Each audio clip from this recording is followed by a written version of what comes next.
Have you ever added a piece of educational material to your course or coaching program and you thought it would slap?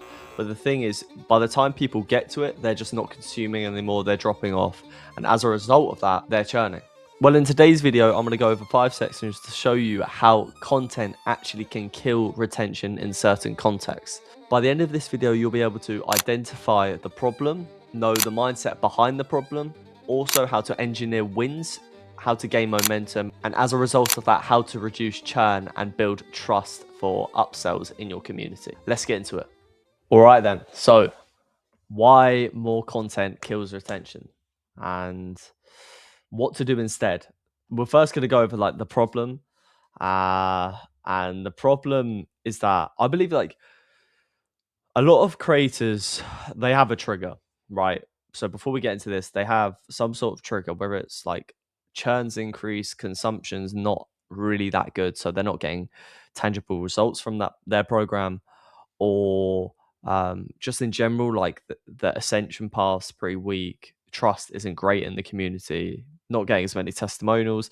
There's some sort of trigger to make someone create more content, and I think it's just like that's the default people go to straight away, um, rather than thinking more logically. But the logic normally is like people think, shit, I've got this issue, let's pump out some more content to fill the gap. When in reality, they're not filling the gap at all. They're just creating more confusion, making the path more fuzzy for their members. So that like issue they've got potentially can just get even worse. There's certain cases where it doesn't. Like if you've got a pretty advanced community, 9 times out of 10, more content is actually quite a good thing. But if we look at like info in general, 70% isn't like that. So the member sees 50 videos, 12 modules, community feed, live calls. Is hectic, right? And the issue is they don't know where to start. They don't know what matters. So they either do nothing or they consume the first part and drop off. And then when your CSM or you goes to check in, they're like, oh, I don't know what to do. So it's more admin work for you. And without like a clear path, like I said, they just get nowhere.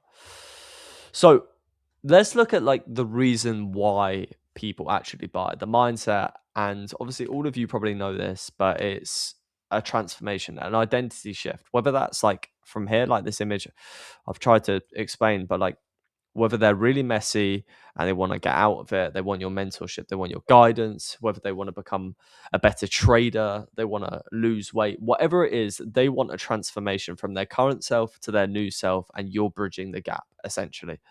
And if you have a good sales process, like they should get off that call where they've done the payment feeling hyped, dopamine spikes, excitement. And one thing I always like, whenever I work with anyone in our back-end agency, it's a case of we zone in on that possibility feeling. They know they can do this. They've got that feeling that of possibility, right? To get them to their desired outcome. It is possible. It's just, how do they get there? And it's your job essentially to break it down for them and to get them there, as long as they're with their commitment too, right? But the issue is the feeling fades so quick. Like if there's no clear path, and what I'm going to talk about so much, like if they're not seeing progress towards the transformation that they paid for, doubt creeps in. And doubt is one of the worst things, because they start having this like mindset change of it is a possibility to like it's not for me. Maybe I made a mistake. And the way we do it is like a win replaces a win replaces the fading dopamine with evidence. If they are proving to themselves that they can do it and that there are wins that they have done to back this up, then that mindset's just going to shift. Like they're going to have the dopamine consistent throughout. They're going to have the motivation, the drive throughout, because they are seeing progress, right? So section 3, this section is basically about what most creators do, why it limits progress, why you don't get anywhere with it. And a lot of people just congratulate people on milestones rather than wins. And a milestone is simply just a checkpoint, right? So if they finish module one and you're sending them a message saying, "Oh, well done for completing module one," that's wrong. You shouldn't be doing that, because like that's not an achievement. Anyone can watch a video. And how do you know, if you track consumption like this, how do you know they've properly watched a video? What have they got from the video, right? Um, so to remember, this can feel like homework. And I generally feel like at the start, this is fine. Like it's obviously not fine, but for the members, like that, their feelings still pretty hyped up. If you've got good content, then they're feeling good. But the issue is there's nothing tangible from completing that milestone, right? Yeah, you've completed milestone, you got the message, but what have you actually got from it? So this is where we focus on wins. And a win is what happens when they apply the material that you've given them in that module, um, and they get a tangible micro outcome from it. And it's all about proof that the mechanism you're teaching them actually works and that they're getting closer to their desired outcome. And the kind of examples I put here is like, I've watched a trader, for example. I watched a technical analysis video. Well done. But we all know, like, if you are a trader, that watching a video and put it into practice is just two completely different things. So if you structure your module in a way where they get out of it and they say, I set up a chart, I placed my first paper trade, and I saw it execute, that inches them towards their desired outcome of becoming a profitable trader, because they're taking actions. They've got a tangible result from it, right? And the same example for like the fitness example is like, I calculated my macros, well done. But the real win is I ate my first meal using the effortless plate method. And that once again proves to them that your framework works. All right, I've just had to do a camera change because my Canon died. All right, so what I was on about, the rule is that you want progress, right? Progress in meaningful work is the strongest predictor of motivation. If the user can lie to themselves about doing it, it's not a win. And that's going back to like what I said about consumption. People can watch a video and they just don't consume it at all, right? So you shouldn't track how they consume it. You should track the results they get from it. And then also, section 4 is so important. So we talk about wins, and we also want to talk about how to engineer the first win. And time to first win as a concept, I literally zone in on so much because it just sets the stage for someone. And what a lot of people tend to do, whether it's through a group onboarding call or through a one-to-one CSM call, whatever it is it's more of like an admin introduction. Here are your login details. Here's the call schedule. Here's like the call schedule. Like whatever it is, it's not onboarding. It's just saying, okay, this is our program. Off you go. And when the path is unclear, like I said, when someone pays a high ticket price, you always have anxiety kills in. When it's a low ticket, you'll just have frustration. And with like low ticket is a case of, you need to pattern interrupt, otherwise they're just going to churn.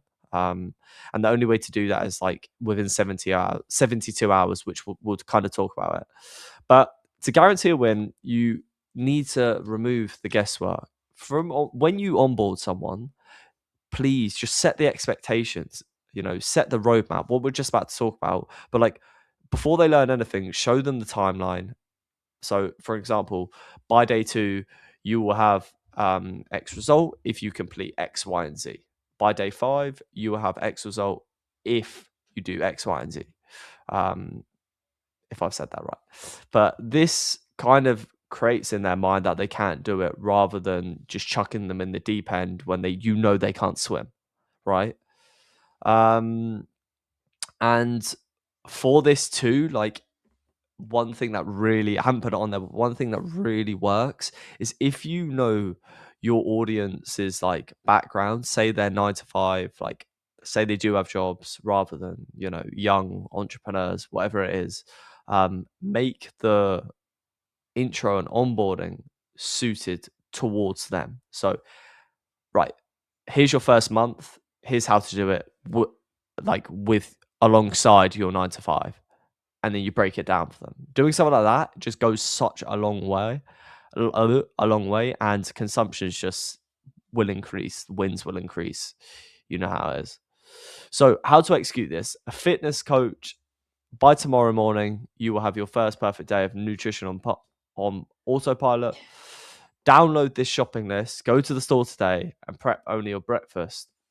They wake up, eat the meal, feel successful before 9 a.m., and the identity shift has started to begin. They believe a little bit, right? And just to like reiterate, obviously, shit can still go downhill.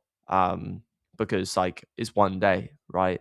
But it's all about structuring your content in a way that builds, every module builds on each other, which I'll talk about in a sec. But them first 72 hours, we call it 72-hour rule. And you just have 72 hours to give them a real win, something, that feeling. Remember that possibility I talked about? Make it feel like it actually will happen to them. And it's not a worksheet downloaded, it's a tangible result they can see, they can feel, one that proves to them they're already on their way to their desired outcome, which effectively they paid you for. So we're going to end it with something called the progress principle. And it's kind of the mistake we assume people stop watching because they are bored. And realistically, it's not because they're bored, it's because they're not progressing. And,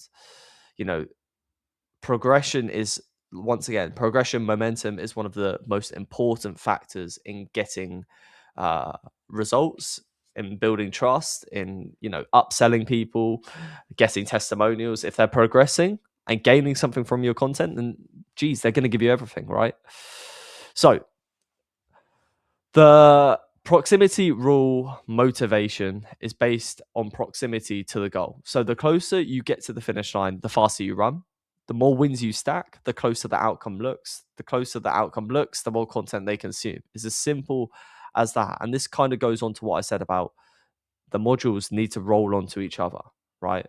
So audit your modules. Don't ask, oh, what do I teach here? Ask, what wins do they get here? Most importantly, how much closer does this get them to their final outcome? By module 3 or of a 6 module course, you should have a rough idea of where they are. If not, then something's wrong and you need to audit that. And the retention formula consumption follows progress. You cannot force them to watch something. You can only tempt them with the next result. And this is what I'm saying. The next win should feed on to the next module. If module 1 gets them 10% closer, they would tear through module 2 to get 20%. It's as simple as that, but they have to have the feeling. So final takeaway is stop trying to retain people with more stuff. Retain them with the movement, the feeling, like we talked about. If they're moving forward, if they're progressing, then they aren't going to go anywhere. It's as simple as that.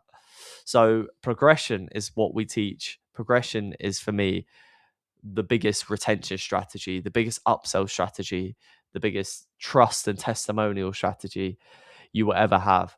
And I haven't put it here, but if you guys want to book a call with me to audit your system, if you have any gaps you're struggling with, we build backend systems but that basically goes through A to Z, from onboarding to upsells to CSM placement. So it will be in the link in the description. So let me know. If not, I hope you got value from this video, and I'll see you in the next one.